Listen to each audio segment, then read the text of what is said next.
बिस्मिल्लाहिर्रहमानिर्रहीम अस्सलाम वालेकुम। मैं हूं करामत मुगल और मेरे साथ हैं ईसा नकवी। नकवी साहब, जो सबसे बड़ी खबर है इस वक्त और जिस पर सबसे ज़्यादा डिबेट हो रही है वो है बिजली के ओवरलोडेड ब्रिज। उस पर निगरान हुकूमत ने नोटिस भी लिया और पहली बैठक भी हुई है। क्या आवाम को कोई रिलीफ मिलने की तवक्को भी है? देखिए इकरामत मुगल साहब, इस वक्त जो है ना, हुआ तो इसी तरीके से है जिस तरह आप वो प्रैंक की वीडियोस देखते हैं ना, बहुत जी। सारे लोग जो सोशल मीडिया पे कहीं ना कहीं स्क्रॉल करते हुए आ जाती है और हर बंदे ने देखी हुई है। हम्म। वो प्रैंक के आखिर में ना वो कहते हैं कि वो सामने कैमरा लगा हुआ उसको देख के हाथ हिला दे। तो बिल्कुल। मेरा ख्याल है कि ये इस वक्त काकड़ साहब के बस में है भी कुछ नहीं। जो पाकिस्तान की मईशत के साथ ये तजर्बाकारों का टोला 16 महीने में कर गया है, उसके बाद सिर्फ इस किस्म के प्रैंक्स हो सकते हैं। आपका खून जो चूसना है इस हुकूमत ने, आने वाली हुकूमत ने, उसके बाद आने वाली हुकूमत ने, क्योंकि जो डेंट डल चुका है ना, ये कई सालों में जाके इसको कोई थोड़ा बहुत बेहतरी की तरफ आप जा सकते हैं। सही।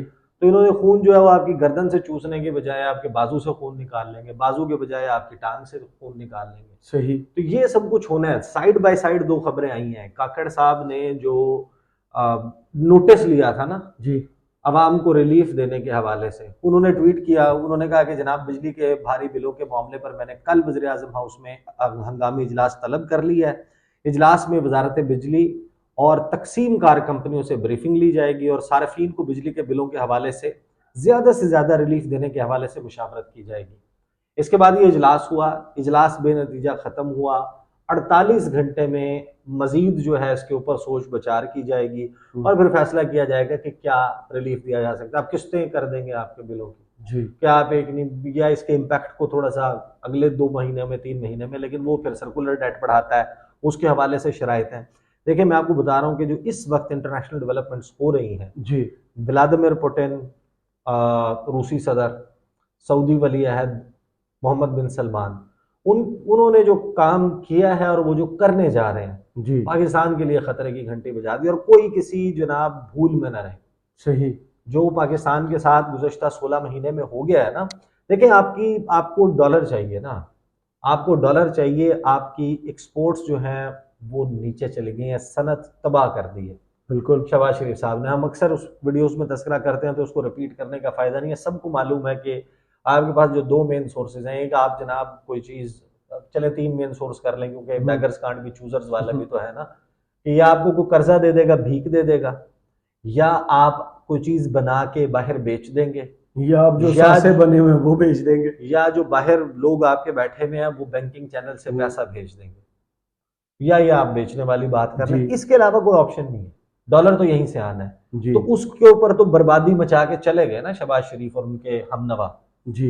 वो जो शहबाज शरीफ कव्वाल और उनके हमनवा आए थे, वो तो उसके ऊपर हंगामा मचा के जो करना था वो करके जा चुके। सही। अब इस सूरत हाल ये है, मैं आपके सामने रखता हूँ कि क्या खबर दूसरी जो आई है वो कितने हजार अरब मजीद इकट्ठा होना है। अच्छा। और ये सारा, ये बिजली के बिल, पेट्रोलियम प्राइसेस, ये सब आपको पता है कि जब ये आखिर चल रहा था ना, आखिरी वक्त, तो वो तकरीरें कर रहे थे, मुख्तलिफ इवेंट्स कर रहे थे। शहबाज शरीफ कायद आज़म सानी के तौर पे खुद को पोर्ट्रे कर रहे थे, जैसे इस धरती ने उनसे बड़ा कोई लीडर जो है वो पैदा नहीं किया और डूअर पैदा नहीं किया जो करके दिखाता है चीज़ें। वो एक तकरीब थी उसमें DI खान में, उसमें जी। हमने वीडियो भी की थी। वहां पर मुसद्दिक मलिक साहब जो है ना, उन्होंने कहा कि मुझे 3 ही टारगेट दिए थे, जी। 3 अहदाफ दिए गए थे शहबाज शरीफ की तरफ से। एक था कि जनाब बिजली और पेट्रोलियम प्रोडक्ट्स सब जुड़ी हुई है ना, जी। जी। तवानाई, एनर्जी कम नहीं होनी चाहिए। जी। कम भी हुई, सबको हम्म। मालूम है कि गर्मियों में गैस की लोड शेडिंग, सर्दियों में बिजली की लोड शेडिंग देखी हमने जी। इनके दौर में। दूसरा इन्होंने कहा कि वो अफोर्डेबल हो। जी। तो अफोर्डेबल देख लें कि कितनी है। हम्म। अब ट्रिपल सारा सेंचुरी, पाकिस्तान रोड्स पर है। हर चीज ट्रिपल सेंचुरी जो है वो कर रही है। तो वो उन्होंने जनाब वो अपने टारगेट्स बताए और बड़ा जनाब उसके ऊपर इजहार कर रहे थे। अब काकड़ साहब ने जब इजलास कर लिया तो उन्होंने कहा कि जनाब ब्रीफिंग दी गई है, सेक्रेटरीज ने भी शिरकत की, रिलीफ देने के लिए मिलकर लाहेअमल बनाने की जिम्मेदारी दे दी है इन वजारतों को जी। कि लाहेअमल बनाए। तो हम्म। लोगों को एक जाहिर है कि एक बफ क्रिएट हुआ था ना, कि एक एहतजाज, इसका सिलसिला फैल ना जाए, भड़क ना जाए। मस्जिदों में ऐलानात हो रहे हैं, वीडियोस आ रही हैं, लोग कह रहे हैं जनाब हम बिजली का बिल नहीं जमा कराएंगे, अपनी जिंदगियों को दांव पर लगा रहे हैं, बिजली अपने के बच्चों की जिंदगियों को दांव पे बिलों लगा को रहे जो हैं। है वो आग लगा रहे हैं। लोगों की रोते हुए जो है वो वीडियोस आ रही हैं। उसके बाद एक खबर आती है, फिर मैं आता हूँ जी। जो सऊदी अरब और रशिया ओपेक प्लस जो कर रहा है, और इसके हवाले से आपको याद होगा कि हमने तो जून में वीडियो की थी, मैंने कहा था कि देखें ये तो इस वक्त सूरत हाल जहाँ जा रही है ना, ये इनसे नहीं संभल पाएगा, सही। और अब everybody should brace for the impact. Hmm. Seat belt बांध लें, ये जो जहाज़ है ये क्रैश लैंडिंग कर रहा है, और जिस वक्त ये रनवे से टकराएगा ना, तो आपको एक ऐसा गर्दन तोड़ झटका लगेगा कि आपको समझ आ जाएगी। अल्लाह अल्लाह ना करे कोई कोई ऐसा तरीका कार हो जाए आपकी, चाहे ये स्पेशल इन्वेस्टमेंट फैसिलिटेशन काउंसिल है, कोई सरमायाकारी की मद में कुछ आ जाए, लेकिन वो सियासी इस्तेकाम के बगैर आता नज़र नहीं आ रहा। हम्म। उससे भी कोई, मैं ज़ाती तौर पे दुआ गो हैं हम के हो जाए, लेकिन लगता नहीं है कि इस सूरत हाल में आपको इन्वेस्टमेंट मिलेगी, जब बिल्कुल सियासी बेयकीनी की सूरत हाल। अब ये ना वो कहते हैं कि जनाब स्पॉन्सर्ड बाय, अब आपने देखा इवेंट्स होते हैं ना, तो नून लीग के जो स्पॉन्सर है ना, उनमें जियो भी शामिल है ना, जियो जी जंग जी ग्रुप, जी। मीर शकील उर रहमान। हम्म। तो वो उनके वेबसाइट के ऊपर जब ये खबर लगती है ना, तो फिर आपको अंदाजा हो जाना चाहिए कहाँ कि से आई मामला है? नहीं, कि मामला क्या है, कितना जी। कितना गंभीर है। हम्म। कि गुर्बत के मारे अवाम की जेबों पर बिजली बिलों के जरिए मजीद 2000 अरब रुपए का डाका मारने की तैयारी। ढाका। 2000 अरब, जी। ये कम अमाउंट नहीं है, ये हम्म। इम्पैक्ट ट्रांसफर होना, और ये मजीद की बात की जा रही है। खबर की डिटेल्स क्या है, लेकिन जनाब बस यहाँ आपको कहते हैं कि आवाम की तो बिल देख के चीखें निकल आई हैं, लेकिन यहाँ बस नहीं हुई, आइंदा महीनों में बिजली और भी महंगी होगी। ये अभी मजीद। फौरी तौर के ऊपर अगर आपको कोई रिलीफ का टीका मिल भी जाता है, तो फिर मजीद जो है वो होगी, और 2000 अरब का मामला है। फ्यूल प्राइस एडजस्टमेंट मिलाकर आवाम को फी यूनिट बिजली 52 रुपए पड़ने लगी, अब मजीद किस तरह से बढ़ेगी। 15 रुपए अगस्त के बिलों में 15 रुपए का इजाफी बोझ जो है वो डाला गया। 1 जुलाई को बिजली की कीमत फी यूनिट 7.5 रुपए बढ़ाई गई थी, लेकिन उसकी मुकम्मल वसूली नहीं हुई। अच्छा। फिर अगस्त के महीने में सार्फिन से 2 माह की यकमुश्त वसूली कर ली गई।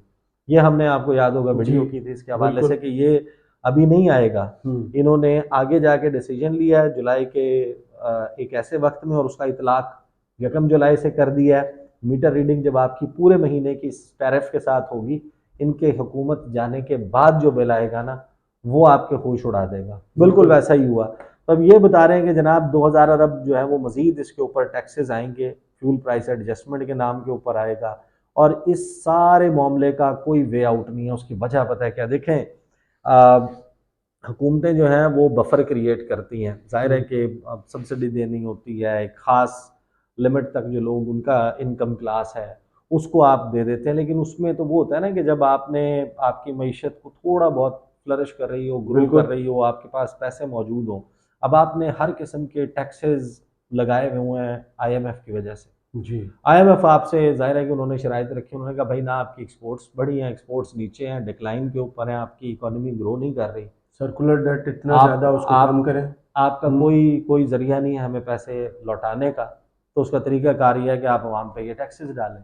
इन्होंने ठोक के जनाब वो टैक्सेस डाल उन्होंने दिए। कहा गर्दिशी कर्जे कम करें, इन्होंने सारा बोझ इधर डाल अब वो दिया। आपका अरेंजमेंट जो है ना वो खत्म, जो 9 माह का है, जी। 3 अरब डॉलर का, बिल्कुल। अब आप उसमें फंसे हुए हैं, और उसके बाद आपको फ्रेश पैकेज जो है उसकी ज़रूरत होगी, बिल्कुल ऐसे ही। उसके लिए फिर शराइत आएंगी। तो ये सिलसिला अनएंडिंग है। अब ये सारा जुड़ा हुआ है एनर्जी, आपको पता है कि हर बंदे के साथ इंटरनेशनल प्राइसेस से। अब जी। इंटरनेशनल प्राइसेस के हवाले से ओपेक प्लस रशिया, वो ऑयल एक्सपोर्टिंग ममालिक जो हैं उनकी तंजीम है, वो आउटपुट तलब और रसद के ऊपर चलता है। ये कोरोना के दौरान आपको याद होगा कि 30-40 साल की कम तरीन सतह के ऊपर कीमतें चली बिल्कुल। गई वो थी। पाकिस्तान में 80 ट्रांसपोर्टेशन के पैसे दे और ले जाए।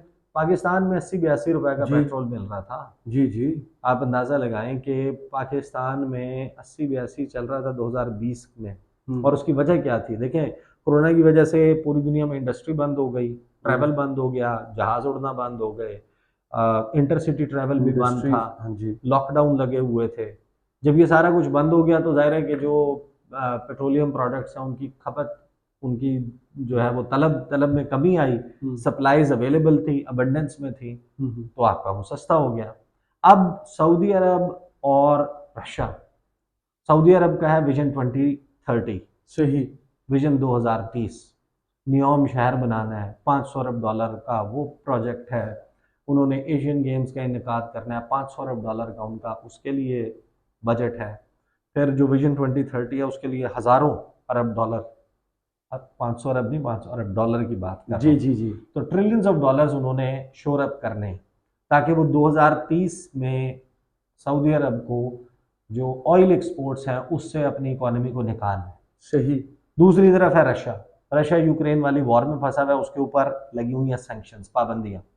अमेरिका के इत्तेहादियों ने पाबंदियां लगाई हुई हैं, तो वो जब पाबंदियां लगी हैं उसके ऊपर बड़े बड़े बिजनेसेस वहाँ पर क्लोज डाउन हो गए हैं, उनके अकाउंट्स फ्रीज हो गए हैं, और उनकी जो एक्सपोर्ट्स हैं, जो नेटो ममालिक हैं, यूरोपियन ममालिक हैं, अमेरिका के करीबी इत्तेहादी ममालिक हैं, वो कम हो गई हैं। उनको पैसे चाहिए। अब उनके पास तरीक़ाकार क्या है? दुनिया के दो सबसे बड़े एक्सपोर्टर्स की हम बात कर रहे हैं, रशिया की और सऊदी अरेबिया की। ये लीड करते हैं ओपेक की तंजीम को। जून में इन्होंने फैसला किया था कि हम इनिशियली जो है वो 2-3 महीने के लिए कट लगा रहे हैं, लेकिन 2024 तक लगाना है। 1 मिलियन बैरल पर डे का कट लगाया सऊदी अरब ने अपनी प्रोडक्शन पे। 10 लाख बैरल यौमिया कमी कर दी अपनी ऑयल की प्रोडक्शन में। तो ज़ाहिर लामहला एक्सपोर्ट्स उस हिसाब से कम हो गई। रूस ने फैसला किया 3 लाख बैरल यौमिया। अच्छा। अब ये हो गया 13 लाख बैरल यौमिया, आपकी सप्लाईज जो है वो कम हो रही हैं। बाकी जो ओपेक के ममालिक हैं उनके ऊपर भी, किसी के ऊपर 1 लाख, किसी पे 50,000, किसी पे 2 लाख, किसी पे 3 लाख, इस किस्म की वो उन्होंने बनाई, और 2 मिलियन बैरल के ऊपर वो ले गए इस सारे मामले को। सही।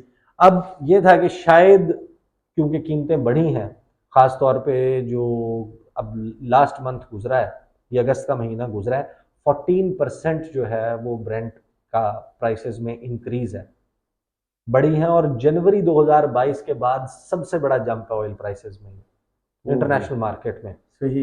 ब्रेंट की आप देखें कि जनवरी 2022, यस, जनवरी 2022 के बाद एक महीने में 14% का इंक्रीज फर्स्ट टाइम आया।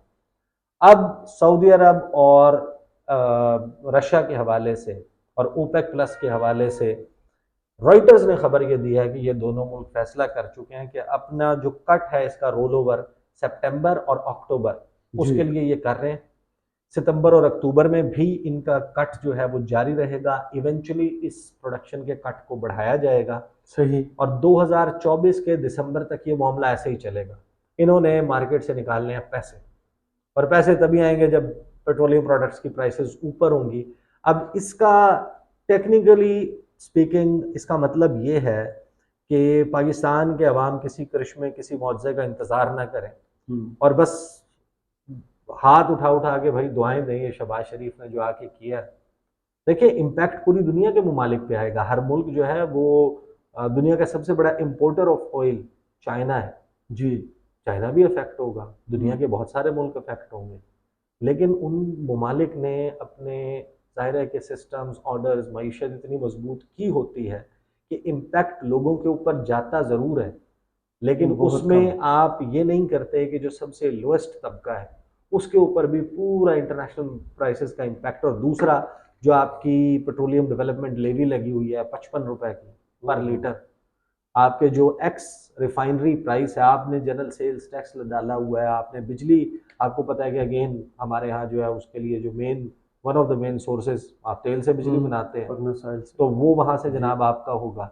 उसके ऊपर आप देखें कि इनकम टैक्स भी लगा हुआ है, सेल्स टैक्स भी लगा हुआ है, पता नहीं 14 किस्म के टैक्सेस लगे हुए हैं, सांस लेने का भी एक टैक्स लगा दें। तो इस वक्त ये सूरत हाल है। और पाकिस्तान के लिए मोहम्मद बिन सलमान और व्लादिमीर पुतिन का ये जो फैसला है, वैसे तो दुनिया को, पूरे दुनिया को इम्पैक्ट करेंगी, लेकिन पाकिस्तान और पाकिस्तान जैसे ममालिक जिनकी मईशतें, जहाँ पर शहबाज शरीफ साहब जैसे लोग जो हैं वो आगे हुक्मरानी करके गए हैं और अपनी सियासत पर रियासत को कुर्बान करके गए हैं, एक झूठा नारा लगा के कि हम जनाब मुल्क को डिफॉल्ट से बचाने आए हैं। आप डिफॉल्ट से बचाने नहीं आए थे, डुबो के गए। आप अपनी मर्जी का आर्मी चीफ लगाने आए थे और अपनी डील के जरिए अपनी सियासी जो राजधानी है, फीफडम है, उसको अपनी नस्लों में ट्रांसफर करने के लिए मैदान हमवार करने आए थे। वो आपने कर लिया है। बाकी रह गई बात पाकिस्तानियों की। तो मैं तो एक पिछली वीडियो में भी तस्करा कर चुका हूँ, मैं ट्वीट मैंने इसके हवाले से किया था कि जनाब ये खानदान है इस किस्म के हैं। अब देखें ना, गायब हुए हुए इसहाक डार लंदन बैठे हैं, शहबाज शरीफ लंदन बैठे हैं, इनको कोई फर्क नहीं पड़ता इस बात से। बिल्कुल जैसे वो अरब शहजादे आते हैं पाकिस्तान में तलोर का शिकार करने के लिए, जब इनकी हुकूमत की गारंटी या कोई डील मिलेगी या अपोजिशन में किसी अहम रूल की डील मिलेगी तो लंदन से फ्लाइट पकड़ेंगे, हुक्मरानी करने के लिए आ जाएंगे। जिस दिन नवाज शरीफ को डील मिलेगी वो बीमार होना छोड़ देंगे, चाहे वो अक्टूबर का महीना हो, नवंबर का, या जब भी हो, वो फ्लाइट पकड़ेंगे, वो पाकिस्तान आ जाएंगे। उसके बाद आके बयानियां बनाएंगे हमसे ज्यादा बहादुर कोई नहीं। ये जी। सूरत हाल। चलिए, बहुत शुक्रिया ईसा नकवी, आपके तजिए का कमेंट्स बॉक्स में ज़रूर बताइएगा ये वीडियो आपको कैसी लगी। इजाज़त दीजिए, अल्लाह।